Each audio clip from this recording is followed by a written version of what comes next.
بہت مشکلات کا سامنا کر رہے ہیں، تو ان کو ہم پیغام دلانا چاہ رہے ہیں، ان کو ہم حوصلہ دلوانا چاہ رہے ہیں، ان کو ہم بتانا چاہ رہے ہیں کہ گھبرانا نہیں۔ اب جو ہے وہ وقت ہے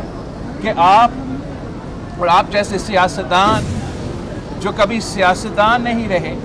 ابھی آپ سیکھیں، آپ کا ایکسپیرینس ہو رہا ہے، آپ کا ٹریننگ چل رہا ہے اور آپ کو اب سیاستدان بنایا جا رہا ہے، اور یہ میرا خیال ہے پاکستان کے لیے اور پاکستان کی جمہوریت کے لیے بہت ضروری تھا کہ جو اس ملک میں ہر بار اپنے آپ کو ایک کٹ پتلی کی طور پہ سامنے لے کر آتے ہیں اور پاکستان پہ مسلط ہوئے ہیں، اور جن کا مسلط ہونے سے پاکستان کی معیشت سے لے کے ہمارا نیشنل سیکیورٹی اور لا اینڈ آرڈر کے صورتحال پر جو اثر ہوا ہے، اور جس طریقے سے وہی کٹ پتلیاں جن میں 30 سال کی انویسٹمنٹ چل رہا تھا، وہ مئی 9 پہ ملٹری کے ادارے پہ حملے کیے،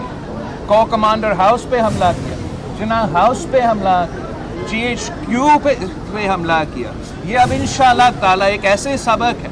کہ ان کو بھی ہمیں سبق سکھانا ہے جنہوں نے یہ حملہ کیا، کہ خبردار